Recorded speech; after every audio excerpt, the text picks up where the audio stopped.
Video کے نیچے subscribe کے بٹن پہ کلک کریں، بیل کے آئیکن پہ کلک کیجئے تاکہ ہر نئی ویڈیو کی نوٹیفیکیشن آپ کو مل جائے۔ بسم اللہ الرحمن الرحیم۔ 29واں پارے کی تفصیل چل رہی تھی، سورۃ الحاقہ۔ اس کے 2 رکوع الحمدللہ گزشتہ 3 قسطوں میں مکمل ہو چکے ہیں۔ آج یہ بلکہ اس کا 1 رکوع مکمل ہو چکا ہے، یہ دوسرا رکوع ہے۔ اس سورے میں شروع سے اللہ تعالیٰ جو ہے قیامت کے حق ہونے کو بیان کر رہے ہیں، اور جن لوگوں نے، جن قوموں نے قیامت کا انکار کیا ان کے ساتھ کیا اللہ تعالیٰ کا معاملہ رہا اس کو بیان کیا گیا۔ اسی طرح جب قیامت قائم ہوگی تو اس وقت کا منظر کیا ہوگا اس کو گزشتہ جو جمعہ تھی اس کے اندر بیان کیا گیا۔ اور پھر میدان قیامت میں جب لوگوں کو ان کے نام اعمال دیے جائیں گے، ان کے اچھے اور برے کاموں کا رزلٹ ان کے ہاتھ میں دیا جائے گا، تو اس وقت لوگوں کی 2 قسمیں ہوں گی۔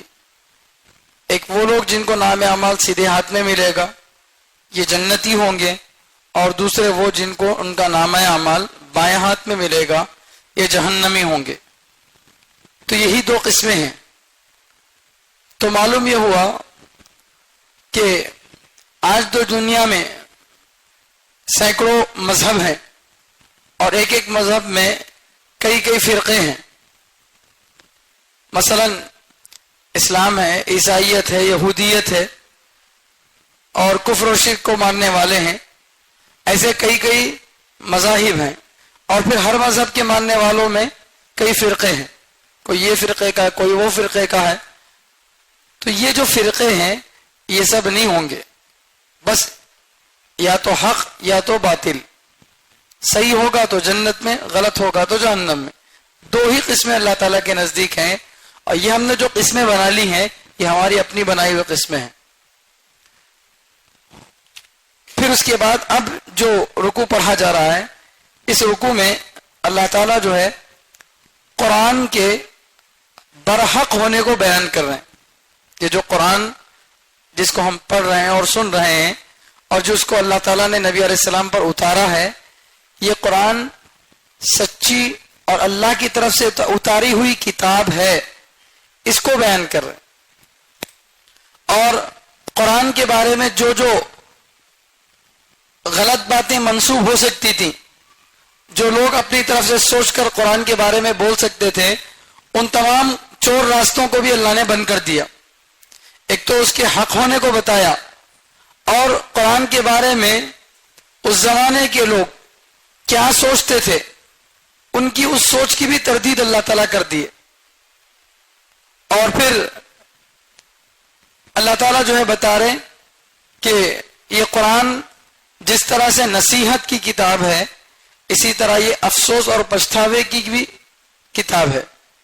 جو اس پر ایمان لائے گا اس کے لیے نصیحت ہے، ہدایت ہے، اور جو اس پر ایمان نہیں لائے گا اس کے لیے یہ عذاب کا ذریعہ ہے۔ اس طریقے سے جو ہے اس رکوع میں کچھ باتیں بتائی گئی ہیں۔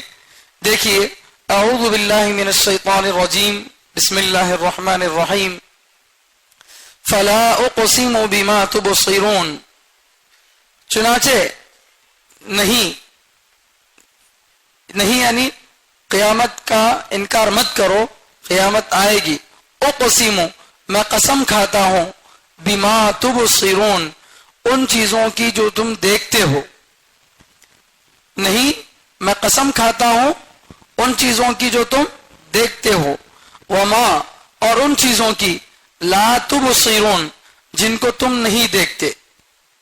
میں ان چیزوں کی قسم کھاتا ہوں جن کو تم دیکھتے ہو، اور ان چیزوں کی بھی جن کو تم نہیں دیکھتے ہو۔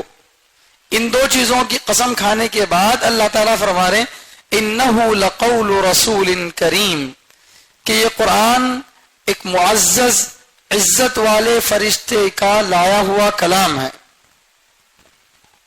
ان کی بات ہے، ان کی طرف سے لایا ہوا کلام ہے۔ میں نے اس سے پہلے بار بار اما پارے میں اور دوسرے سوروں میں بتایا ہے کہ اللہ تعالیٰ کی جو ہے کوئی بات غلط نہیں ہے، پھر بھی اللہ تعالیٰ قسم کھاتے ہیں۔ قسم کھانے کا مطلب صرف اپنی بات میں تاکید پیدا کرنا، اپنی بات میں مضبوطی پیدا کرنا، اس مقصد سے جو ہے اللہ تعالیٰ قسم کھاتے ہیں. تو یہاں پر بھی اللہ قسم کھا رہے ہیں. کن چیزوں کی؟ ان چیزوں کی جس کو ہم دیکھ سکتے ہیں یا دیکھتے ہیں، اور ان چیزوں کی جن کو ہم نہیں دیکھ سکتے یا نہیں دیکھتے ہیں. ان تمام چیزوں کی اللہ قسم کھا رہے ہیں. قسم کھا کر کہہ رہے ہیں کہ یہ جو قرآن ہے یہ معزز فرشتہ جبریل علیہ الصلوۃ والسلام کا لایا ہوا کلام ہے. دوسری بات یہ بھی اس سے پہلے بار بار آ چکی ہے کہ جہاں بھی اللہ تعالیٰ قسم کھاتے ہیں تو اس قسم کا آگے آنے والی بات سے بڑا گہرا تعلق ہوتا ہے. ایسا نہیں ہوتا کہ اللہ تعالیٰ کسی بھی چیز کی قسم کھا لیے، نہیں. جہاں جہاں جن جس چیزوں کی قسم کھائے ہیں، کہیں والفجر کہہ کر صبح کے وقت کی قسم کھائے ہیں، کہیں واللیل کہہ کر رات کے وقت کی قسم، کہیں والضحیٰ کہہ کر چاشت کے وقت کی قسم، کہیں والنہار کہہ کر دن کے وقت کی قسم. الگ الگ انداز، الگ الگ جگہوں پہ الگ الگ چیزوں کی قسمیں کھائے ہیں. تو قسم کھانا اپنی بات میں مضبوطی پیدا کرنے کے لیے ہے، لوگوں کو اور اچھی طرح سے اس پر یقین دلانے کے لیے ہے. اور جن چیزوں کی قسم کھائی جاتی ہے ان چیزوں کا بعد والے کلام سے بڑا گہرا تعلق ہوتا ہے. ہم لوگ بھی قسمیں کھاتے ہیں. ہم لوگ قسم کس کی کھا سکتے ہیں؟ صرف اللہ کی قسم کھا سکتے ہیں. اللہ کے علاوہ کسی اور کی قسم نہیں کھا سکتے. نہ قرآن کی قسم کھا سکتے ہیں، نہ ماں کی قسم کھا سکتے ہیں، نہ کسی اور چیز کی قسم کھا سکتے ہیں. لیکن اللہ تعالیٰ اپنی ہی بنائی ہوئی مخلوقات کی قسم کھا رہے ہیں، اور اللہ تعالیٰ جس مخلوق کی بھی قسم کھا رہے ہیں اس مخلوق کا آگے آنے والی بات سے بڑا گہرا تعلق ہے. تو قسم کھا کے کیا بات کہہ رہے ہیں اللہ تعالیٰ کہ یہ قرآن معزز فرشتہ، عزت والا فرشتہ یعنی جبریل علیہ السلام ان کی طرف سے لایا ہوا کلام ہے. اللہ نے ان کو دے کر بھیجا ہے، ایسا کلام ہے، یہ بتا رہے ہیں. اس بات کو بتانے کے لیے قسم کھا رہے ہیں اللہ تعالیٰ دو طرح کی چیزوں کی. ان چیزوں کی جن کو ہم دیکھتے ہیں یا دیکھ سکتے ہیں، اور ان چیزوں کی جن کو ہم نہیں دیکھ سکتے یا نہیں دیکھتے ہیں. تو تعلق کیا ہے؟ تو پہلی وہ چیزیں جن کو ہم دیکھتے ہیں یا دیکھ سکتے ہیں وہ کون سی چیزیں ہیں؟ مثلا دنیا کی چیزیں ہیں. دنیا اور دنیا کے اندر رہنے والی چیزوں کو یا تو ہم دیکھتے ہیں یا دیکھ سکتے ہیں. سمجھے؟ دنیا میں رہنے والی چیزیں مثلا آسمان ہم دیکھتے ہیں، زمین ہے دیکھتے ہیں، ملک الگ الگ حصوں کو دیکھتے ہیں. تو دنیا کا ہر حصہ ہم دیکھ سکتے ہیں لیکن دیکھتے نہیں ہیں. تو کچھ چیزیں ایسی ہیں جو دیکھ سکتے تو ہیں لیکن دیکھے نہیں، اور کچھ چیزوں کو ہم دیکھ لیے. تو دنیا کو دیکھ سکتے ہیں، دنیا کی بہت ساری چیزوں کو ہم دیکھتے ہیں. اور کن چیزوں کو نہیں دیکھ سکتے؟ آخرت کا جو منظر ہے، اس دنیا سے اوپر کا جو منظر ہے، اس کو ہم نہ دیکھ سکتے ہیں نہ دیکھتے ہیں. ان دونوں چیزوں کی اللہ تعالیٰ قسم کھا رہے ہیں. اور بعض علماء فرماتے ہیں کہ وہ چیزیں جن کو تم دیکھ سکتے ہو، اس سے مراد اللہ کے نبی صلی اللہ علیہ وسلم ہے.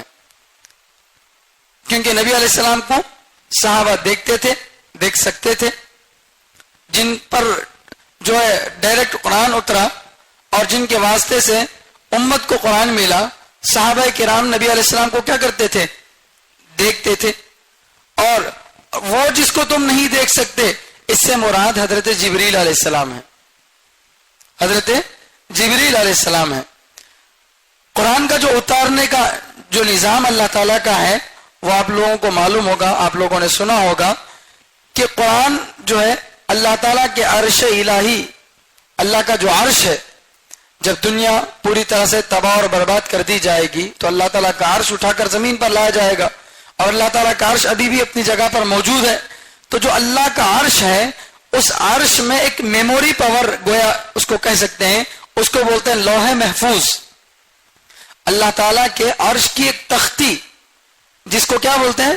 لوح کے معنی عربی میں تختی، محفوظ کے معنی جو سیف ہے، محفوظ ہے. تو لوح محفوظ اللہ تعالیٰ کے عرش کی ایک محفوظ جگہ، محفوظ قوت خیالیہ، تو گویا کہ ایک میموری پاور، اس کو بولتے ہیں لوح محفوظ. تو اللہ تعالیٰ کا جو قرآن ہے وہ عرش الہی کے پاس لوح محفوظ میں محفوظ تھا. پھر وہاں سے اللہ تعالیٰ کیا کیے؟ اس کو حضرت جبرائیل علیہ السلام کے پاس اتارے. اب دیکھیے لوح محفوظ کا ہے سدرۃ المنتہا سے اوپر، سدرۃ المنتہا سے اوپر. سدرۃ المنتہا ایک بیری کا درخت ہے، جس جگہ تک حضرت جبرائیل علیہ السلام جا سکتے ہیں یا کوئی بھی فرشتہ وہیں تک جا سکتا ہے، اس سے آگے کوئی جا نہیں سکتا. صرف میرے اور آپ کے آقا حضرت محمد مصطفیٰ صلی اللہ علیہ وسلم معراج کی رات میں اس سے آگے گئے ہیں، ورنہ کوئی اور انسان وہاں تک نہیں جا سکتا. تو جبرائیل علیہ السلام کے پہنچنے کی ایک جگہ ہے دین، اس کو بولتے ہیں سدرۃ المنتہا. سدرۃ المنتہا کے اوپر عرش الہی اللہ محفوظ ہے.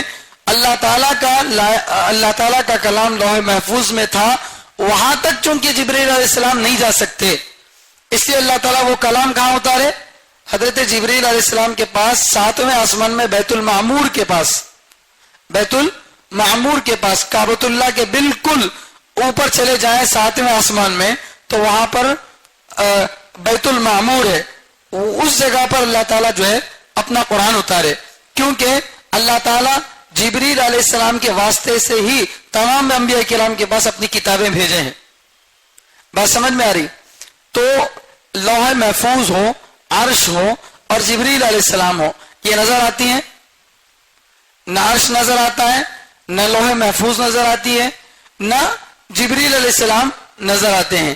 تو وہ چیزیں جن کو تم نہیں دیکھتے ان سے مراد یہ سب چیزیں ہیں، اور وہ جن کو تم دیکھ سکتے ہو اس سے مراد حضرت نبی علیہ السلام ہے، صحابہ ہے. تو یہ ان کو دیکھ سکتے تھے. تو ان دو چیزوں کی قسمیں کھائی، نظر آنے والی چیزوں کی بھی، نظر نہ آنے والی چیزوں کی بھی. ان دو قسموں جو چیزوں کی قسم کھانے کا مقصد یہ ہے کہ قرآن کریم در حقیقت یہ دو چیزوں سے مل کر ہی بنا ہے.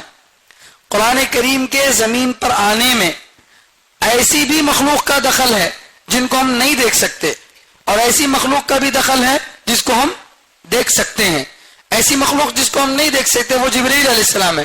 جبرائیل علیہ السلام کے بارے میں یہاں اللہ تعالیٰ فرمانے رسول. رسول عام طور سے ہمیں پیغمبر کو بولتے ہیں، لیکن عربی میں ہر وہ آدمی جو میسج پہنچاتا ہے اس کو بھی کیا بولتے ہیں؟ رسول بولتے ہیں. تو قرآن میں اور بھی بعض جگہوں پہ جو ہے حضرت جبرائیل علیہ السلام کا لفظ بھی رسول کہا گیا. رسول کے معنی پیغام پہنچانے والا، میسج پہنچانے والا. تو حضرت جبرائیل علیہ السلام میسج لے کر آتے تھے، وہ نظر نہیں آتے تھے، اور نبی علیہ السلام پر لا کر قرآن کو اتارتے تھے، وہ نظر آتے تھے. تو قرآن کا جو وجود ہوا ہے، قرآن جو دنیا میں آیا ہے، دونوں طرح کی چیزوں سے مل کر آیا ہے. اس کے دنیا میں آنے میں نظر نہ آنے والی مخلوق کا بھی دخل ہے، نظر آنے والی مخلوق کا بھی دخل ہے. تو اس طریقے سے اللہ تعالیٰ جو ہے قسم کھا کے کہہ رہے ہیں. اس سے کیا مقصد ہے؟ قرآن کی حقانیت کو بتانا مقصد ہے کہ قرآن ایک ایسی محفوظ کتاب ہے جس کو اللہ تعالیٰ نے ایسے محفوظ انداز سے لوح محفوظ، عرش الہی، پھر لوح محفوظ، پھر حضرت جبرائیل علیہ السلام، جن کو کوئی دیکھ نہیں سکتا. جب کوئی دیکھ نہیں سکتا تو کوئی ان کو پکڑ بھی نہیں سکتا.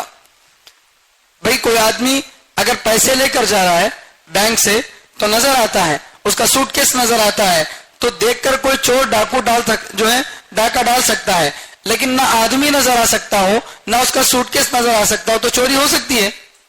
نہیں ہو سکتی. تو اسی طرح جب اللہ تعالیٰ کی طرف سے قرآن اتارا گیا تو نہ لوح محفوظ کسی جن کو نظر آ رہا تھا، نہ کسی شیطان کو نظر آ رہا تھا، نہ عرش الہی نظر آ رہا تھا، نہ حضرت جبرائیل علیہ السلام نظر آ رہے تھے. تو یہ محفوظ طریقے سے آسمان سے اتار کر کہاں آیا؟ زمین پر اللہ کے نبی صلی اللہ علیہ وسلم کے پاس آیا. ان کو کوئی دیکھ نہیں سکتا تھا. محفوظ طریقے سے اللہ تعالیٰ نے کیا کیا؟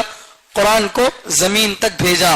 پھر حضرت نبی علیہ السلام کے پاس جب قرآن اترتا تو شروع میں اللہ کے نبی صلی اللہ علیہ وسلم اس کو جو ہے جلدی جلدی یاد کرنے کی کوشش کرتے تھے تاکہ بھول نہ جائیں. تو اللہ تعالیٰ نے اطمینان دلا دیا کہ آپ کو جلدی جلدی پڑھنے کی ضرورت نہیں ہے. قرآن کا اتارنا بھی ہماری ذمہ داری ہے، اس کو آپ کے دل میں بٹھانا اور اس کے مطلب کو سمجھانا دونوں بھی ہماری ذمہ داری ہے. تو اس طریقے سے نبی علیہ السلام پر جو بھی قرآن کی آیت اترتی وہ آپ صلی اللہ علیہ وسلم کے ذہن میں پوری طرح سے بیٹھ جاتی، پوری طرح سے وہ آپ کے ذہن میں بیٹھ جاتی. پھر نبی علیہ السلام جیسے ہی قرآن کی کوئی آیت اترتی تو مسجد میں چونکہ ہر وقت صحابہ کرام کا ایک حلقہ لگا رہتا تھا، سیکھنے سکھانے والوں کی جو ہے مسجد سے جو ہے مسجد ہمیشہ آباد رہتی تھی سیکھنے سکھانے والوں سے، تو اس وجہ سے جو ہے وہاں پر فوراً جاتے تو صحابہ کرام کے سامنے بتاتے آیت، تو صحابہ کرام کیا کرتے تھے؟ اس کو سن کر یاد کرتے تھے۔ عربوں کے اندر لکھنے کا مزاج نہیں تھا، پڑھنے کا مزاج نہیں تھا، پڑھے لکھے لوگ بہت کم تھے۔ پورے ملک عرب میں صرف 17 لوگ پڑھے لکھے تھے، پورے عرب کنٹری کے اندر اس زمانے میں اتنی کم جو ہے پڑھی لکھی لوگوں کی تعداد تھی، لیکن نہ پڑھنے نہ لکھنے سے وہ پوری طرح سے جاہل نہیں تھے۔ عام تجربے کی بات ہے کہ بہت سارے لوگ پڑھے لکھے نہیں ہوتے، لیکن ان کا ذہن پڑھے لکھے لوگوں سے ہی بہت زیادہ تیز ہوتا ہے، وہ ساری چیزیں اپنے ذہن سے ہی جو یاد کرتے ہیں۔ تو عربوں کا حافظہ بہت مضبوط تھا، تو اللہ تعالیٰ جو قرآن اتارتے نبی علیہ السلام کے پاس آتا، پھر نبی علیہ السلام صحابہ کو سناتے، صحابہ اس کو سن کر یاد کرتے، آپس میں مذاکرہ کرتے، پھر جو چیز ان کو ملتی اس میں لکھ لیتے۔ تو اس طریقے سے قرآن لوح محفوظ سے سفر کرتے ہوئے کچھ نظر آنے والی مخلوق اور کچھ نظر نہ آنے والی مخلوق دونوں کے اجتماعی طور پر ملن سے قرآن کریم کیا ہوا؟ امت تک پہنچا۔ تو یہ قرآن کریم کے پیچھے کا پس منظر ہے۔ اس پس منظر کو بیان کرنے کا اور اس چیز کی قسم کھانے کا مقصد کیا ہے؟ قرآن کے برحق ہونے کو بتانا کہ قرآن ایسی چیز نہیں ہے جس کو کوئی اچک لے۔ ایسا جو شیعہ بولتے ہیں نا، شیعہ کا کہنا ہے کہ قرآن میں اصل میں 40 پارے تھے، 30 نہیں بلکہ 40 پارے تھے۔ 10 پارے کہاں گئے؟ تو بتاتے ہیں کہ وہ 10 پارے جو تھے وہ حضرت علی رضی اللہ تعالیٰ کی فضیلت کے بارے میں تھے، اور وہ 10 پاروں کو علی رضی اللہ تعالیٰ کی بکری جو ہے کھا گئی، پتوں میں لکھ کے تھے تو کتنی سمجھدار بکری، وہ اس 10 پارے آخر کے کھئی جس میں حضرت علی رضی اللہ تعالیٰ کی فضیلت تھی۔ اور نعوذ باللہ یہ کہتے ہیں کہ اللہ تعالیٰ جو ہے بھیجا تھا جبریل علیہ السلام کو کہ علی رضی اللہ تعالیٰ کے پاس جا کر وہی پہنچاؤ، ان کو کنفیوژن ہو گیا جس کی وجہ سے وہ نبی کے پاس چلے گئے۔ نعوذ باللہ اس طرح کی باتیں کرتے ہیں۔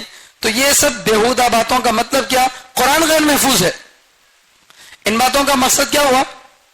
اللہ تعالیٰ جس کو دے کر بھیج رہے ہیں اس آدمی نے اپنی ذمہ داری ادا نہیں کی، بھیجا تھا کسی اور کو دینے کے لیے اور پہنچا دیا کسی اور کو۔ اس طرح کی بکواس باتیں جو کرتے ہیں ان سب کے لیے یہ جواب ہے کہ ایسا ہرگز نہیں ہے۔ قرآن بہت ہی محفوظ طریقے سے اللہ تعالیٰ نے نبی علیہ السلام پر اتارا ہے۔ ان مخلوق نظر آنے والی نہ نظر آنے والی مخلوق دونوں کے ملن سے قرآن کریم وجود میں آیا ہے۔ اب اللہ فرما رہے انہ لقول رسول کریم، یہ جو قرآن ہے معزز فرشتے کی بات ہے، معزز فرشتے کی بات ہے۔ معزز فرشتے سے مراد کون ہے؟ جبریل علیہ السلام۔ ایک دوسری جگہ بھی اللہ تعالیٰ جو ہے ان کو فرما رہے انہ لقول رسول کریم ذی قوت عند ذی العرش مکین مطاع ثم امین۔ سورۃ التکویر میں 30ویں پارے میں ایک اور جگہ اللہ تعالیٰ حضرت جبریل علیہ السلام کو رسول کریم کہا۔ رسول کریم کا مطلب عزت والا فرشتہ، عزت والا جو ہے پیغام پہنچانے والا میسنجر، یہ جو ہے اللہ تعالیٰ ان کو کہہ رہے ہیں کیونکہ حضرت جبریل علیہ السلام کا مقام تمام فرشتوں میں کیا تھا؟ سب سے افضل۔ جس طرح نبی علیہ السلام کا مقام تمام نبیوں میں افضل ہے، اسی طرح حضرت جبریل علیہ السلام کا مقام تمام فرشتوں میں افضل تھا، اسی لیے ان کو کیا کہا گیا؟ کریم۔ کریم کے معنی عزت والا۔ اور اللہ فرماتے ہیں کہ یہ قرآن عزت والے فرشتے کی بات ہے، عزت والے فرشتے کی بات ہے۔ کیا مطلب عزت والے فرشتے کی بات کا؟ کیا جبریل علیہ السلام اپنی طرف سے بولے ہیں کیا؟ نہیں۔ ارے قرآن کو کس کی بات بول رہے ہیں اللہ میاں؟ قرآن تو اللہ کا کلام ہے نا۔ قرآن کس کا کلام ہے؟ اللہ کا کلام ہے۔ لیکن یہاں کیا کہا جا رہا؟ عزت والے فرشتے کی بات، عزت والے فرشتے کا کلام بول رہے ہیں۔ تو یہ جبریل علیہ السلام کا کلام کیسے ہو گیا؟ اس اعتبار سے کہ وہ لے کر آئے ہیں، وہ کیا کیے ہیں؟ لے کر آئے ہیں۔ اور نبی علیہ السلام کا بھی یہ کلام ہے اس اعتبار سے کہ ان پر وہ اترا ہے۔ اور یہ حقیقت میں کس کا کلام ہے؟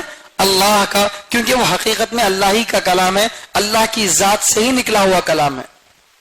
تو جبریل علیہ السلام کے کلام کا مطلب کیا نہیں ہے کہ وہ جبریل علیہ السلام نے اپنی طرف سے بنا کر پیش کیا، ایسا نہیں، کیونکہ رسول کس کو بولتے ہیں عربی میں؟ خود اپنی طرف سے پیش کرنے والے کو رسول نہیں بولتے، میسنجر۔ جو کسی کا پیغام دوسروں تک پہنچانے والا ہے، اپنی طرف سے بولنے والا، اس کو رسول نہیں بولتے.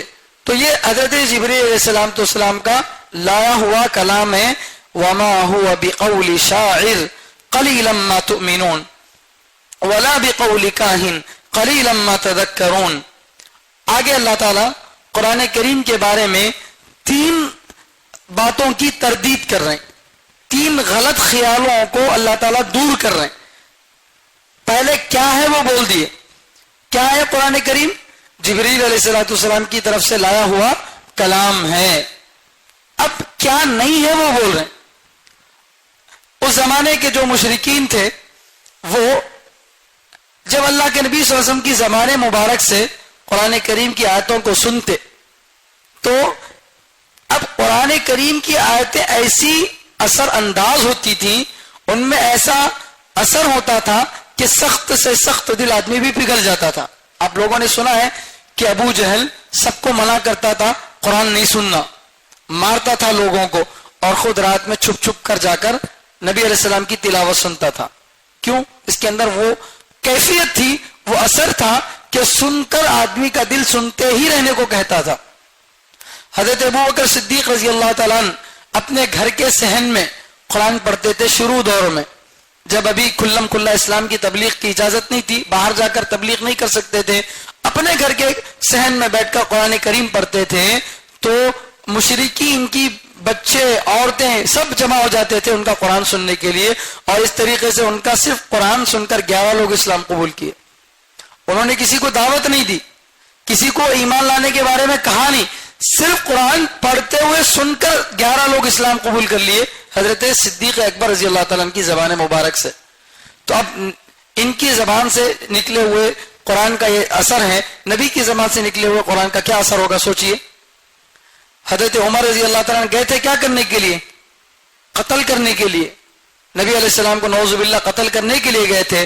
جب سورہ طٰہٰ کی آیتیں پڑھ کر سنائی گئیں، طٰہٰ ما انزلنا علیک القرآن لتشقى الا تذکرۃ لمن یخشی، ایسی بہترین بندی ٹکی آیتیں اور ایسا بہترین جچا تولا کلام جس میں نہ ایک لفظ زائد ہے نہ ایک لفظ ضرورت سے کم ہے، بالکل تول کر ناپ کر گویا بولا ہوا کلام، جس کے اندر بتائی ہوئی ہر بات سچی 100% برحق ہے.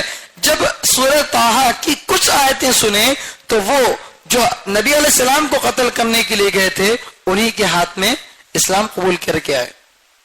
تو یہ جو تاثیر تھی اس کا وہ انکار نہیں کر سکتے تھے. کون؟ مکے کے مشرکین قرآن کی تاثیر کا انکار نہیں کر سکتے تھے. اب قرآن اتنا اثر کرنے والا ہے تو اب قرآن کے اثر کو ختم کرنے کے لیے الگ الگ کوششیں کرتے تھے. ایک کوشش تو یہ کرتے تھے وقال الذين كفروا لا تسمعوا لهذا القرآن والغوا فيه لعلكم تغلبون. ایک مشورہ ان کا یہ ہوا کہ بھئی قرآن ایسی چیز ہے کہ جو سنتا ہے وہ ایمان قبول کر لیتا ہے، اس کے اندر جو ہے اس کے دل کی دنیا بدل جاتی ہے، اس لیے ایسی کوئی تدبیر بناؤ کہ کوئی قرآن کو سنے ہی نہیں. آپ لوگوں نے سنا ہوگا حضرت طفیل کا واقعہ، ایمان لانے کا واقعہ. حضرت طفیل جو ہے بہت دور سے آئے تھے، مکے میں آئے تو سب سے پہلے لوگوں نے ان کو ڈرا دیا کہ بھئی ہمارے گاؤں میں ایک دیوانہ آدمی ہے، اس کی بات ہرگز مت سننا، وہ بہکی بہکی باتیں کرتا ہے. اس طریقے سے کئی دنوں تک وہ نبی علیہ السلام سے ان کو دور رکھے. پھر جب انہوں نے نبی علیہ السلام کی آیتیں سنی، قرآن کی باتیں سنی تو فوراً کیا ہوا؟ اسلام قبول کر لیے. تو ایک پلاننگ تو یہ بنائے کہ قرآن جب پڑھا جائے تو قرآن کو غور سے سننے مت دو، کیونکہ قرآن ایسی چیز ہے کہ چاہے آدمی اس کا مطلب سمجھے یا نہ سمجھے، اس کا ترجمہ سمجھے یا نہ سمجھے، اگر قرآن پڑھنے والا صحیح طریقے سے قرآن پڑھتا ہے تو غیر مسلم کے دل میں بھی قرآن اثر کرتا ہے. ابھی ہمارے قریب کے زمانے میں قاری عبد الباسط تھے. قاری عبد الباسط کو آپ لوگوں نے دیکھا ہوگا، سنا ہوگا، یوٹیوب کے اندر ان کی بہت ساری ویڈیوز ہیں. سب سے بڑے قاری تھے مصر کے، بہت بڑی ان کی سانس تھی، بہت زبردست اللہ تعالیٰ نے ان کو جو ہے قرآن پڑھنے کا انداز دیا تھا. تو وہ جب قرآن پڑھتے تھے تو ان کا قرآن سننے کے لیے مسلمان غیر مسلم سب آ کر بیٹھتے تھے. تو یہ ہے قرآن کریم کا اثر. تو اب اس اثر کو ختم کرنے کے لیے کیا کرتے؟ قرآن کو سننے نہیں دیتے. اور اگر کوئی سن رہا ہے تو اس کے اندر بیچ میں بکواس باتیں کرنے کی جو ہے کوشش کرتے. آج جو ہماری مسجدوں کے اندر موبائل لایا گیا، وہ گانے جو کسی وقت تھیٹر میں بجتے تھے، پھر کسی وقت گھروں میں آئے، اب کیا ہو گیا؟ جیب میں آ گئے. اب تو مسجد میں بھی تراویح ہو رہی ہے، فرض نمازیں چل رہی ہیں، اور ہمارے نوجوان گانے کا رنگ ٹون رکھتے ہیں. تو اللہ کے گھر میں جہاں غیر اللہ کا پکارنا جائز نہیں ہے، وہاں فحش والے گانے بجتے ہیں. یا امام صاحب اللہ کی تعریف کر رہے ہیں، قرآن کی آیتیں پڑھ رہے ہیں، وہاں سے جو ہے گانا بج رہا ہے. تو پورے لوگوں کی توجہ اس طرف سے ہٹ جاتی ہے. یہ بھی ایک پلان ہے غیروں کا، تاکہ قرآن کریم کے سننے کو اثر انداز نہ بنایا جائے. سمجھ رہے بات؟ تو یہ ہماری بہت بڑی کوتاہی ہے کہ ہم صحیح اماموں کو نہیں رکھتے، صحیح پڑھنے والوں کو. صحیح پڑھنے والے ہمارے سامنے نہیں آتے، ورنہ اگر قرآن صحیح معنی میں پڑھیں گے تو ہماری جو فجر کی نماز کی جو لمبی لمبی صورتیں بتائی گئی ہیں، ان کے سننے میں ہرگز اکتاہٹ نہیں ہوگی. فجر کی نماز آپ حرم میں پڑھو، آپ کو ضروری برابر اکتاہٹ محسوس نہیں ہوتی، کیونکہ ایسا بہترین انداز ہوتا ہے. اور اذان کے بارے میں بھی یہی بات کہی گئی. اذان جو مؤذن اذان دیتا ہے، ہمارے مؤذنوں کی اذان جو ہے اللہ معاف فرمائے بڑی ہی خراب ہوتی ہے. نہ اس میں تجوید کی رعایت، نہ الفاظ کی رعایت، کچھ نہیں. ایسی اذان سن کر وہی روٹین والے مؤذن جو ہے نمازی نماز کو آتے ہیں، سچے دل سے دعوت کے جذبے سے اگر کوئی آدمی صحیح الفاظ سے اذان دے تو اللہ کے نبی فرماتے ہیں ہذہ دعوت التامہ، اللہم رب ہذہ دعوت التامہ، اے اللہ اس کامل دعوت کے رب. تو قرآن کو اللہ کے نبی صلی اللہ علیہ وسلم نے فرمایا کہ اذان کو کہ یہ کامل دعوت ہے. اذان اگر صحیح جذبے سے، صحیح الفاظ کے ساتھ، تڑپ کے ساتھ کہ مصلی نماز کو آئیں، اس غرض سے اگر اس نیت کے ساتھ اذان دی جائے تو سننے والوں پر ضرور اثر ہوتا ہے. تو ان سب سے ہم کو یہ بات معلوم ہوئی کہ چاہے قرآن ہو، چاہے اذان ہو، یا نماز میں پڑھی جانے والی دعائیں سورے ہوں، ان کو صحیح انداز میں ہم کو سیکھنا ضروری ہے. تجوید کے ساتھ اتنی کم سے کم صورتیں ہم کو یاد ہوں جن سے ہماری نماز صحیح ہو جائے. ورنہ ہماری عمریں چلی گئی، لمبا زمانہ چلا گیا، لیکن ہم کو سورہ فاتحہ تک ہمارا صحیح نہیں ہے، ہماری 4 صورتیں ڈھنگ کی نہیں ہیں. پھر ہم اگر نماز کے اندر جو ہے صاد کی جگہ سین نکال دیے، سین کی جگہ صاد نکال دیے، تو معنی پتہ نہیں کہیں کا کہیں چلا جاتا، جس کی وجہ سے بجائے قرآن پڑھ کر ثواب ملنے کے الٹا عذاب ہوتا ہے، اور نماز کی نماز بھی فاسد ہو جاتی ہے. تو اس لیے تجوید کو بھی صحیح کرنا ضروری ہے. بہرحال تو اب قرآن کریم کے اندر چونکہ اثر تھا جس سے لوگوں کے دل پگھل جاتے تھے، اس اثر کو ختم کرنے کے لیے کیا کہنا؟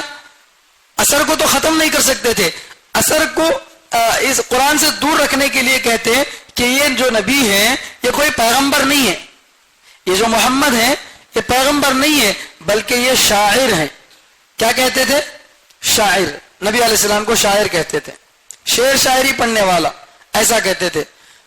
حالانکہ ان کو خود معلوم ہے کہ نبی علیہ الصلوۃ والسلام کی باتیں ہرگز شعر شاعری کی نہیں ہے، کیونکہ شاعری کو آپ نے دیکھا ہوگا اس کے اندر بالکل قافیہ بندی ہوتی ہے، اور اس کے اندر ایک عجیب تصورات کو پیش کیا جاتا، عجیب تصورات کو پیش کیا جاتا. اور شعر شاعری میں بیان کی جانے والی باتیں اکثر بھونڈی باتیں ہوتی، اس میں کوئی حقیقت سے تعلق ہی نہیں ہوتا. آدمی شعر شاعری میں بولتا کہ میں تمہارے لیے چاند تارے توڑ کر لاؤں گا، جا کے ناریل کے جھاڑ سے ناریل توڑ کر لانا نہیں ہوتا، ترکاری لانے نہیں ہوتا بازار جا کے، ان چاند تارے توڑ کر لاتا ہوتے. بولنے کے لیے کہا گیا، بولنا ہے، زبان دیا اللہ تعالیٰ. اب اس کا کوئی معشوق ہی نہیں ہے، ایک فرضی معشوق کو گڑ لیا. اب وہ فرضی معشوق کے اوپر غزلیں پڑھتا جا رہا، اشعار پڑھتا جا رہا. کون ہے بھائی؟ وہ کون بھی نہیں ہے. تو صرف تصوراتی طور پر، ذہنی طور پر ایک کائنات کو قائم کر دیتے ہیں شعراء، اور جو باتیں بتا رہے ہیں اس کا حقیقت سے کوئی تعلق ہی نہیں ہوتا. تو قرآن کریم میں ایسی کوئی بات نہیں ہے.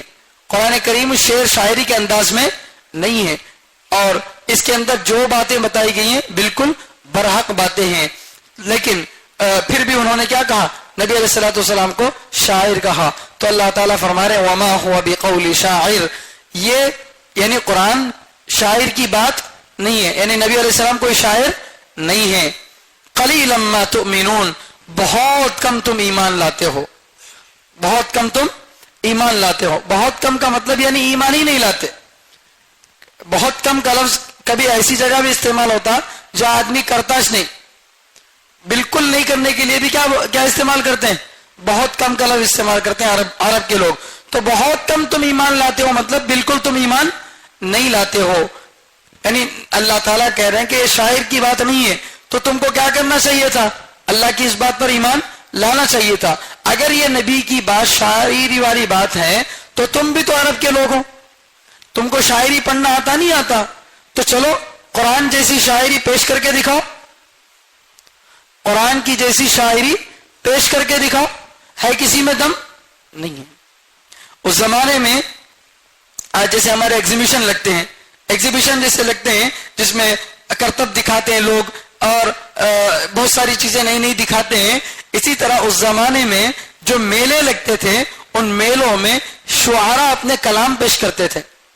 ایک ایک ملک کا ایک ایک شاعر آتا اور اپنا کلام پیش کرتا, اس میں عجیب عجیب خیالات کو پیش کرتا, دور دور کی پھینک پھینک کر لاتا تھا, عجیب عجیب خیالات کو پیش کرتا تھا.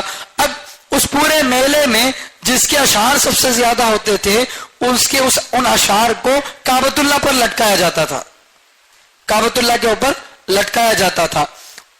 اس طرح سے پورے عرب میں 7 شاعر تھے جن کے اشعار کو کہاں لگایا گیا تھا, کعبۃ اللہ کے اوپر لٹکایا گیا تھا. یہ نبی علیہ السلام کے زمانے سے پہلے کی بات بتا رہا ہوں میں, زمانے جاہلیت کی. کعبۃ اللہ پر لٹکایا جاتا تھا. اسی کو عربی میں 7 معلقات بولتے ہیں, 7 معلقات یعنی 7 لٹکے ہوئے جو ہے شعر شاعری.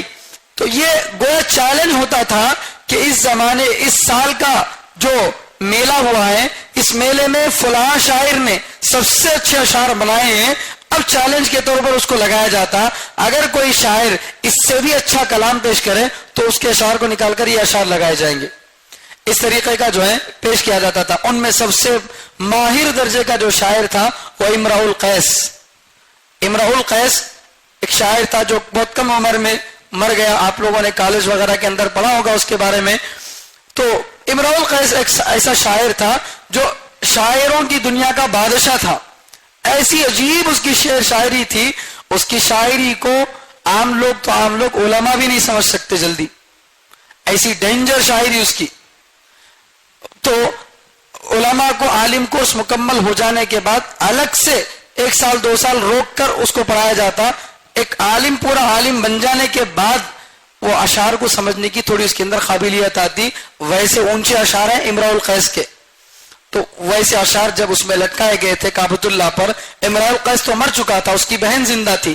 جب سورۃ الکوثر نازل ہوئی, انا اعطیناک الکوثر, یہ سورت نازل ہوئی, تو اس کی بہن نے دیکھا کہ ان 3 آیتوں میں اللہ تعالیٰ نے ایسی خوبیاں اور ایسی باتیں رکھ دی ہیں کہ اس کے بھائی کے کئی صفحات کے اشعار میں اتنی خوبیاں نہیں ہیں. تو اپنی بہن نے اپنے بھائی کے قصیدے کو نکالا اور کہا کہ سورۃ الکوثر کے آگے میرے بھائی کا قصیدہ کچھ نہیں ہے.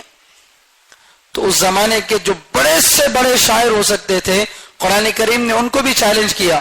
اگر تم یہ کہتے ہو کہ یہ نبی علیہ السلام نے اپنی طرف سے بنا لیا ہے, نبی علیہ السلام شاعر ہیں, تو تم بھی اسی جگہ کے پیدا ہوئے ہو, تم بھی اسی قبیلے کے رہنے والے ہو, تمہاری زبان بھی عربی زبان ہے, چلو تمہارے لیے بھی میدان کھلا ہے. اللہ نے چیلنج کیا, سب سے پہلے قرآن جیسا کوئی قرآن پیش کر کے دکھاؤ.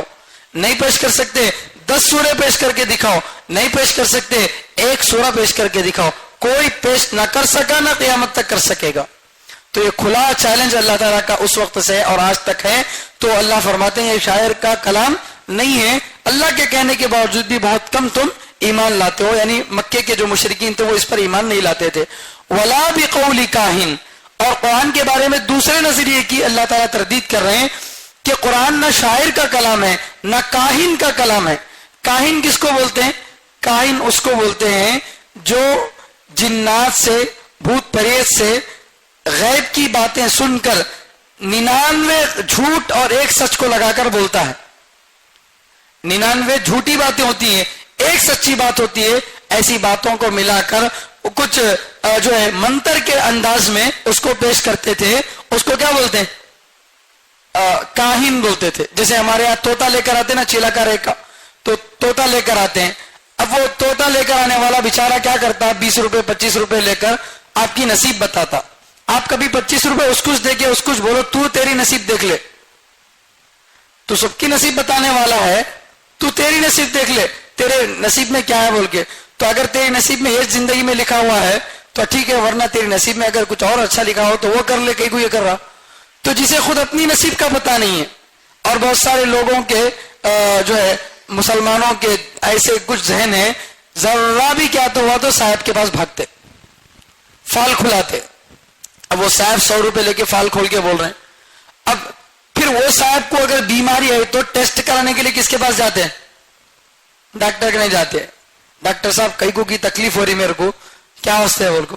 ارے ڈاکٹر کے پاس جا کے ہزاروں روپے ڈال کے رپورٹیں لانے، وہ بھی یقین ہے کہ نہیں کی. تمہیں کیا کر لیتے گھر میں؟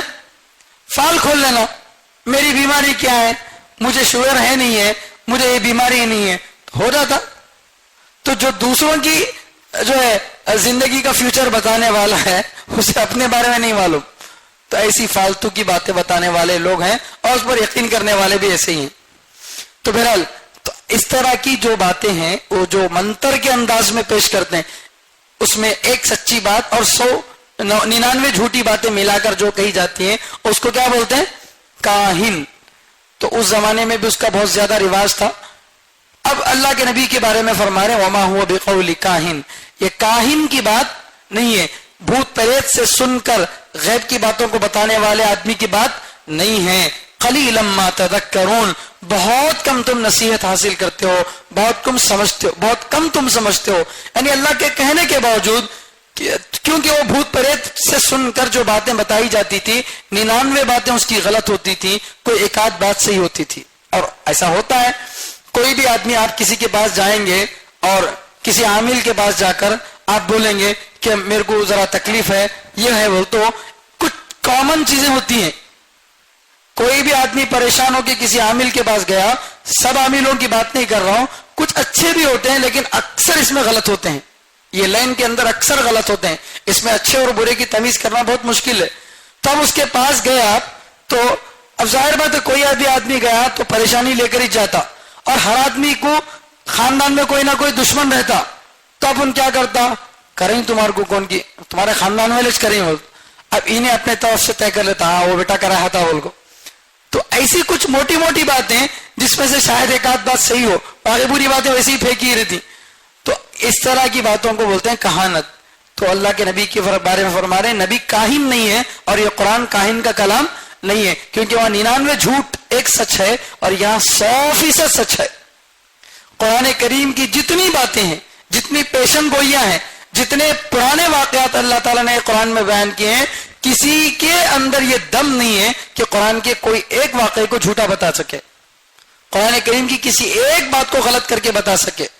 بلکہ غیر مسلم سائنسدان جو ریسرچ کرتے ہیں مستقل، ان کے بارے میں ہم نے پڑھا ہے کہ وہ اپنی ریسرچ کو اس وقت تک کامیاب نہیں سمجھتے جب تک کہ ان کی ریسرچ یا تو قرآن یا تو حدیث دونوں میں سے کسی کے مطابق نہیں ہو جاتی. جب تک ان کے کسی کی مطابق نہیں ہو جاتی تب تک وہ اپنی ریسرچ کو صحیح نہیں سمجھتے. ایسی اعلیٰ درجے کی اللہ تعالیٰ نے باتیں قرآن کریم کے اندر بتائی ہیں، اس کو کہانت کہنا صحیح ہے؟ نہیں ہے. پھر کیا ہے؟ نہ شاعر کا کلام ہے نہ کاہن کا کلام ہے، تو پھر کیا ہے؟ تنزیل من رب العالمین، سارے جہانوں کے رب کی طرف سے اتارا ہوا کلام ہے. سارے جہانوں کے رب کی طرف سے اتارا ہوا کلام ہے، یہ اللہ کا کلام ہے. اس کو اللہ تعالیٰ جو ہے بتا رہے ہیں. اب تیسرا خیال، اس کی تردید کریں، ذرا غور سے سننے کی بات ہے، یہ تیسرا بڑا ڈینجر ہے. پہلی تردید تو کیا کرے کہ نبی علیہ السلام کوئی شاعر نہیں ہے جس کی وجہ سے قرآن شعر شاعری ہو، اور نہ نبی علیہ السلام کوئی کاہن ہے جس کی وجہ سے کوئی کہانت ہو. اب تیسری بات، تیسرا اشکال، تیسرا اعتراض، ہو سکتا ہے نہ کوئی جبریل آئے ہوں، نہ کوئی لوح محفوظ ہو، نہ کوئی اللہ ہو، کچھ نہیں، خود نبی اپنی طرف سے کچھ باتوں کو بنا لیے اور یہ بول دیے کہ اللہ کی طرف سے آئی ہے باتیں. یہ تیسرا ڈاؤٹ ہو سکتا تھا قرآن کے بارے میں. کیا ڈاؤٹ؟ کہ نہ جبریل علیہ السلام لائے ہیں، نہ کوئی لوح محفوظ سے اترا ہوا، کچھ نہیں. انہوں اپنے گھر میں بیٹھ کے کیا کر لیے؟ کچھ عربی کے جملے بنا لیے، اور بنا لے کر کیا بول دیے نبی علیہ السلام، نعوذ باللہ، کہ یہ کیا ہے؟ میری بات نہیں اللہ کی بات ہے بول کے اللہ کی طرف اس کو جھوٹی کی طرف جھوٹ منسوب کر دیا ہو، ایسا ایک امکان ہو سکتا تھا، اس کی اللہ تعالیٰ تردید کر رہے ہیں، لیکن کیا سخت انداز سے تردید کر رہے ہیں۔ دیکھیے وَلَوْ تَقَوَّلَ عَلَيْنَا بَعْضَ الْأَقَاوِيلِ لَأَخَذْنَا مِنْهُ بِالْيَمِينِ ثُمَّ لَقَطَعْنَا مِنْهُ الْوَتِينَ فَمَا مِنْكُمْ مِنْ أَحَدٍ عَنْهُ حَاجِزِينَ۔ اللہ فرماتے ہیں اگر یہ تمہارا تیسرا ڈاؤٹ ہو کہ نبی نے خود اپنی طرف سے بنا لیا اور پورا قرآن نہیں بنایا، ایک آدھ بات اپنی طرف سے بنا کر اسے کس کی طرف منسوب کر دیے؟ اللہ کی طرف منسوب کر دیے۔ سمجھے، قرآن میں ہزاروں آیتیں ہیں، دو چار آیتیں بھی نبی اگر اپنی طرف سے بنا، پورا قرآن نہیں، پورے قرآن میں سے کچھ حصہ بھی اگر نبی اپنی طرف سے بنا کر اس کو اللہ کی طرف منسوب کرتے کہ اللہ کا بتایا ہوا کلام ہے، تو نبی کا انجام کیا ہوتا وہ سن لو۔ وَلَوْ تَقَوَّلَ، اور اگر نبی گڑتے، جھوٹ بولتے، نبی علیہ السلام یہ بالفرض بتایا، سپوز کے طور پر بتایا جا رہا کہ ایسا تو نہیں ہوا، لیکن اگر سمجھانے کے لیے فار ایگزامپل اللہ تعالیٰ بتا رہے ہیں وَلَوْ تَقَوَّلَ، اور اگر نبی جھوٹی بات گڑتے علینا ہمارے خلاف بعض الاقاویل، بعض جھوٹی باتوں کو، اور اگر نبی ہمارے خلاف بعض جھوٹی باتوں کو گڑتے، یعنی وہ بات جو اللہ نے نہیں بولی پھر بھی اس کو کس کی طرف منسوب کر دیا؟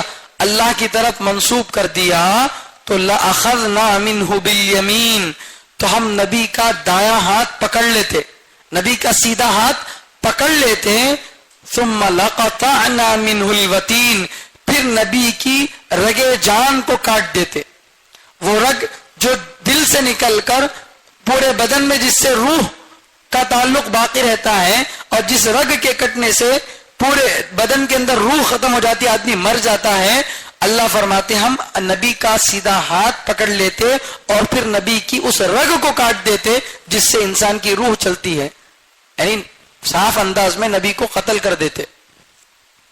کتنی بڑی بات ہے۔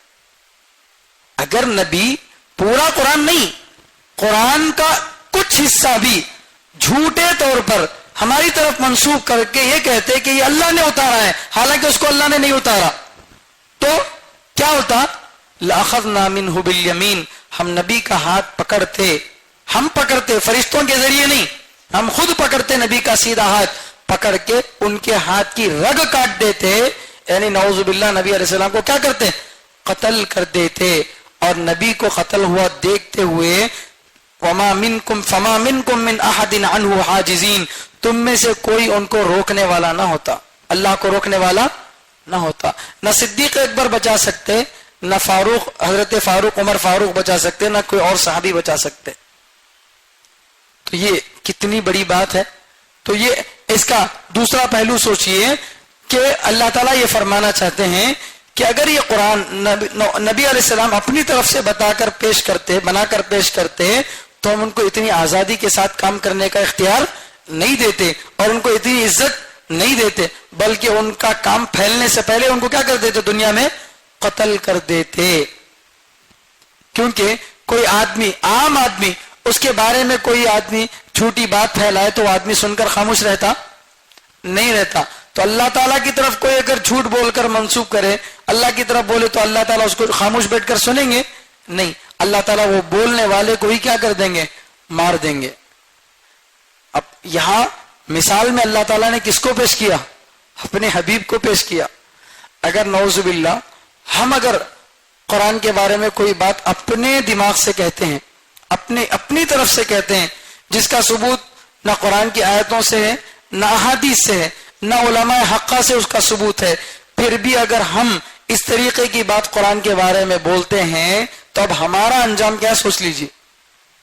نبی کے بارے میں جب اللہ یہ بات بتا رہے ہیں کہ ہم نبی کو قتل کر دیں گے، تو اگر ہم بولیں گے تو ہمارا کیا انجام ہوگا؟ اس لیے قرآن کی جگہ پر زبان کو بہت سنبھال کر چلنے کی ضرورت ہے۔ ہمیں جب تک پوری طرح سے مطالعہ نہیں کرتے اور پڑھے ہوئے پر جب تک اطمینان نہیں ہوتا، تفسیر کرنے کے لیے نہیں آتے، اور اگر ایسا ہوا تو پھر فوراً کسی سے معلوم کرتے بھئی یہ بات سمجھ میں نہیں آ رہی۔ ایسا نہیں کہ بھئی چلو ہم پڑھ لیے نا، کیا بول دے کے آئیں گے، ایسا نہیں چلتا۔ ہمیں اپنی طرف سے کوئی تفسیر نہیں کرتے، جو قرآن سے حدیث سے ثابت ہے اور جو علماء نے حق علماء نے جو بتایا اسی کو ہم بیان کر سکتے ہیں. اپنی طرف سے کوئی بات قرآن کے اندر بتا نہیں سکتے. اور اس سلسلے میں عوام کے اندر اور جو ہے بڑی کوتاہی دیکھنے کو ملتی ہے.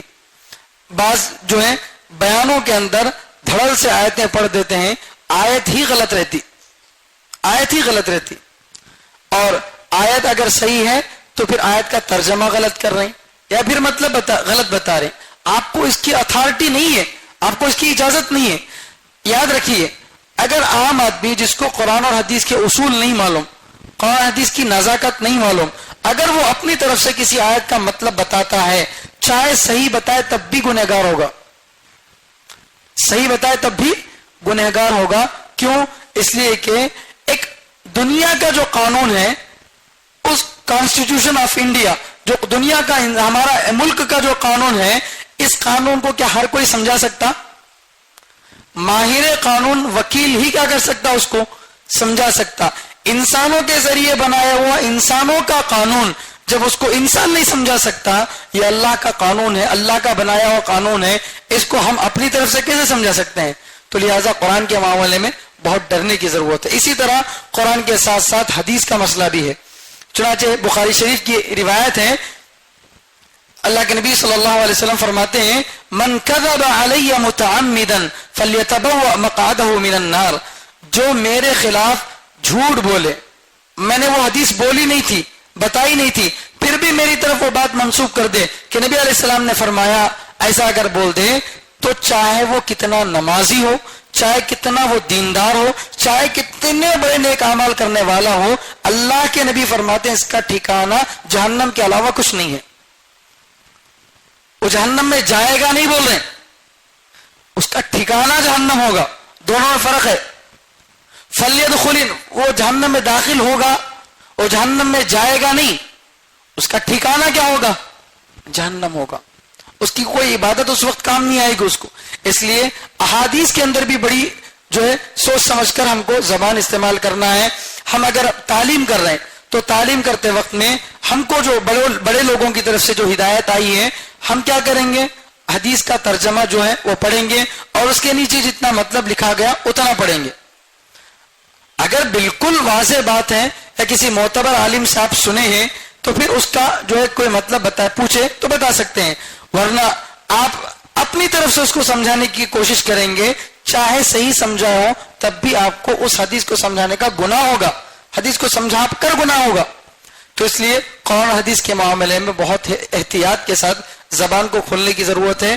لوگ جو ہے ان چیزوں میں احتیاط نہیں کرتے. جس طرح سیاست میں زبان آدمی کی کھل جاتی ہے, اسی طرح علاج معالجے کی جگہوں پہ آدمی کی زبان کھل جاتی ہے, کوئی اس کو صحیح بول رہا, کوئی اس کو صحیح بول رہا. اسی طرح آج کل کا معاملہ ایسا ہے کہ جس کو جو مسئلہ سمجھ میں آیا اس مسئلے کو بتا رہے. بہت ساری فیک باتیں ہوتی ہیں, حدیث کے نام پر اس کو فارورڈ کیا جاتا, نیچے لکھ دیتے ہیں حضرت علی بول کے, لقمان حکیم بول کے لکھ دیتے ہیں. نبی علیہ السلام نے فرمایا, ارے وہ کون سی حدیث ہے نہیں معلوم, رمضان میں شب قدر میں اتنی رکعتیں پڑھنا, یہ سورے لگا کر پڑھنا تو زندگی کے سارے گناہ معاف ہو جائیں گے, ساری نمازیں جتنی قضا تھی وہ ساری معاف ہو جائیں گی. اگر نمازوں کی قضا کرنا اتنا آسان تھا تو پھر یہ نمازوں کی قضا کی ترتیب نبی کی کو بتائے. تو ہم کیا کر رہے ہیں؟ اچھے جذبے سے جھوٹی بات کو پھیلاتے ہیں. اور یاد رکھیے اللہ کے نبی صلی اللہ علیہ وسلم فرماتے ہیں, جھوٹ بولنے والا جیسے گنہگار ہے, جھوٹ کو پھیلانے والا بھی ویسا ہی گنہگار ہے. جھوٹ کو پھیلانے والا بھی ویسا ہی گنہگار ہے. اس لیے احتیاط کے ساتھ زبان استعمال کرنا ہے. ثم لقطعنا منه الوتين, پھر ہم نبی کی رگے جان کو کاٹ دیتے. فما منكم من احد عنه حاجزين, پھر تم میں سے کوئی اللہ تعالیٰ کو اس سے روکنے والا نہیں ہوتا. اب قرآن کے بارے میں اللہ فرما رہے ہیں, قرآن کی دو حیثیتیں ہیں. اللہ قرآن کریم میں الف لام میم میں فرماتے ہیں, یضل به کثیرا ویہدی به کثیرا. قرآن سے اللہ بہت سارے لوگوں کو گمراہ بھی کرتے ہیں اور بہت سارے لوگوں کو ہدایت بھی دیتے ہیں. عام طور سے ہم نے قرآن کے بارے میں کیا سنا؟ قرآن ہدایت کی کتاب ہے, یقیناً ہدایت کی کتاب ہے. کس کے لیے؟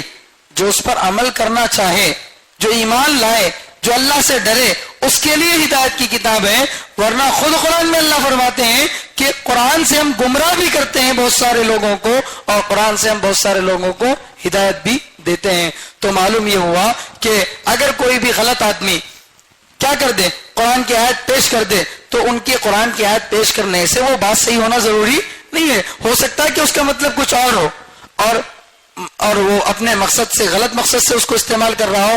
آج کل یوٹیوب جو ہے کے اندر داڑھی اور ٹوپی پگڑی پہن کر ایسے گندے قسم کے لوگ موجود ہیں۔ انجینئر مرزا علی پڑوسی ملک کا آدمی ہے، وہ ہے انجینئر کو اپنی انجینئرنگ سے تعلق رکھنا چاہیے۔ اب وہ کمینہ انسان جو ہے نعوذ باللہ قرآن و حدیث کے خلاف ایسی بکواس باتیں کرتا ہے، اللہ کی پناہ۔ اس کے بارے میں ابھی حال ہی میں دارالعلوم کا بھی فتویٰ نکلا کہ یہ سخت گمراہ آدمی ہے، اس کے بیانوں سے بچنا چاہیے۔ اسی طرح جاوید غامدی نام سے ایک آدمی ہے، یہ بھی جو ہے لوگوں کو بھٹکاتا ہے۔ اسی طرح یونس گوہر شاہی کے نام سے ایک ٹکلا آدمی ہے، ٹی شرٹ پینٹ شرٹ پہن کر بیٹھتا ہے، نہ چہرے پر داڑھی ہے نہ سر پہ ٹوپی اس کی ہوتی ہے، بالکل گنجے قسم کا آدمی، اور وہ بیٹھ کر کمینہ انسان نعوذ باللہ یہ کہتا ہے کہ مجھے اللہ نے عرش پر بلایا تھا، جب میں عرش پر گیا تو اللہ تعالیٰ میرے اعزاز میں عرش سے اتر کر اپنی جگہ مجھے بٹھایا۔ نعوذ باللہ، یہ باتیں کہنے والا کوئی پرانے زمانے کا نہیں، اب 2024 کا آدمی ہے، اور آپ کو تعجب ہوگا اس کے چینل کو سبسکرائب کرنے والے لاکھوں لوگ ہیں۔ وہ یہ کہتا ہے کہ اگر کوئی آدمی اللہ کو ایک مانتا ہے تو وہ مشرک ہے، اللہ کو ایک مانتا ہے تو مشرک ہے۔ کس کو ماننا؟ ریاض بول کے اس کا ایک استاد تھا یونس گوہر شاہی کا، تو اگر ریاض کو خدا نہیں مانیں گے، اللہ کو خدا مانیں گے، تو پھر اس کا ایمان معتبر نہیں۔ نعوذ باللہ، ایسی بکواس باتیں کر رہا ہے۔ اب ایسے لوگوں کی کیا ہوتا ہے، شارٹ کلپس بنتی ہیں، پھر وہ شارٹ کلپس آپ تک پہنچتی ہے، اس میں ایک بات اچھی ہوتی، آپ کیا کرتے اس کو سن کر اچھی بات ہے نا، تو اگلی مرتبہ اس کی اور کلپ آتی، تو آپ فلاں آدمی ہے نا ایک مرتبہ اس کی بات سنا تھا، اچھی بات بولا تھا، تو اب دوسری مرتبہ سنتے، پہلی بات صحیح تھی، دوسری بات غلط ہے، صحیح اور غلط میں تمیز نہیں ہوئی، تو جس کی وجہ سے آدمی کا ایمان گیا۔ تو لہٰذا ان سب چیزوں میں بڑا احتیاط کرنے کی ضرورت ہے۔ وَإِنَّهُ لَتَذْكِرَةٌ لِّلْمُتَّقِينَ، اور یہ قرآن ڈرنے والوں کے لیے، اللہ سے ڈرنے والوں کے لیے بڑی نصیحت ہے۔ وَإِنَّا لَنَعْلَمُ أَنَّ مِنكُم مُكَذِّبِينَ، اللہ فرماتے ہیں کہ اتنا سب کچھ کہنے کے باوجود، قرآن کی حقانیت سامنے آنے کے باوجود بھی ہر کوئی قرآن پر ایمان نہیں لاتا۔ وَإِنَّا لَنَعْلَمُ، اور یقیناً ہم جانتے ہیں، أَنَّ مِنكُم مُكَذِّبِينَ، کہ تم میں سے کچھ قرآن کو جھٹلانے والے ہیں۔ سب کچھ باتیں سامنے آنے کے باوجود، قرآن کی سب کچھ حقانیت آنے کے باوجود بھی کچھ ایسے لوگ بھی ملیں گے جو قرآن کا انکار کرنے والے ہوں گے۔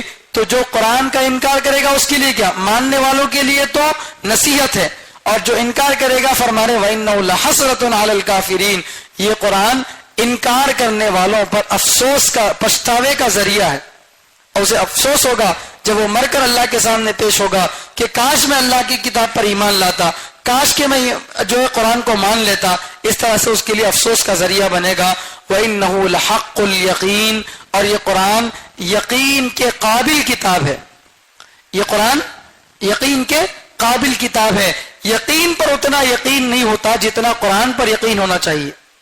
یقین سے بڑا یقین کون ہے؟ قرآن، اس سے بڑا یقین کوئی نہیں ہے۔ بالکل دنیا میں اگر کسی چیز پر یقین کیا جا سکتا ہے، یقین کرنے کے قابل اگر کوئی چیز ہے تو وہ صرف قرآن ہے۔ اسی کو اللہ فرما رہے وَإِنَّهُ لَحَقُّ الْيَقِينَ۔ قرآن کی ایک شان تو یہ ہے کہ وہ لوگوں کے لیے ہدایت کا ذریعہ ہے، لیکن قرآن خود اپنے آپ میں کیسا ہے؟ لحق الیقین، 100% یقین کے قابل ہے۔ فسبح بسم ربک العظیم، چنانچہ اے نبی آپ اپنے بڑے رب کی تسبیح بیان کیجئے، اپنے بڑے رب کی تسبیح بیان کیجئے۔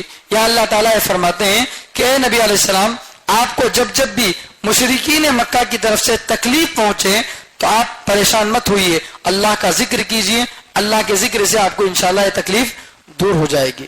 تو ہمارے لیے بھی اب جب مشکل حالات آتے ہیں تو ہم کس کی طرف رجوع کرنا ہے؟ اللہ ہی کی طرف رجوع کرنا ہے۔ اللہ تعالیٰ حالات کا حل نکالیں گے۔ یہ جو آیت ہے فسبح بسم ربک العظیم، یہ جب آیت اتری تو اللہ کے نبی صلی اللہ علیہ وسلم نے فرمایا، ابو داؤد شریف کی حدیث میں ہے کہ اس کو اپنے رکوع میں شامل کر لو. یعنی سبحان ربی العظیم جو ہم پڑھتے ہیں نا تو اسی آیت سے نکالا گیا ہے. اور سبح اسم ربک الاعلی وہ جب آیت اتری تو اللہ کے نبی نے فرمایا اس کو اپنے سجدے میں شامل کر لو.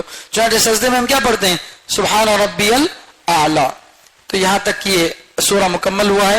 اللہ تعالیٰ سے دعا ہے کہ اللہ تعالیٰ ہم سب کو قرآن کے برحق ہونے کی مکمل طور سے اللہ تعالیٰ اس کو سمجھنے کی جو ہے توفیق عطا فرمائے اور قرآن کے پیغام کو پوری امت تک پہنچانے کی توفیق عطا فرمائے. سبحان اللہ و بحمدہ سبحانک اللہم و بحمدک ونشہد ان لا الہ الا انت ونستغفرک ونتوب الیک.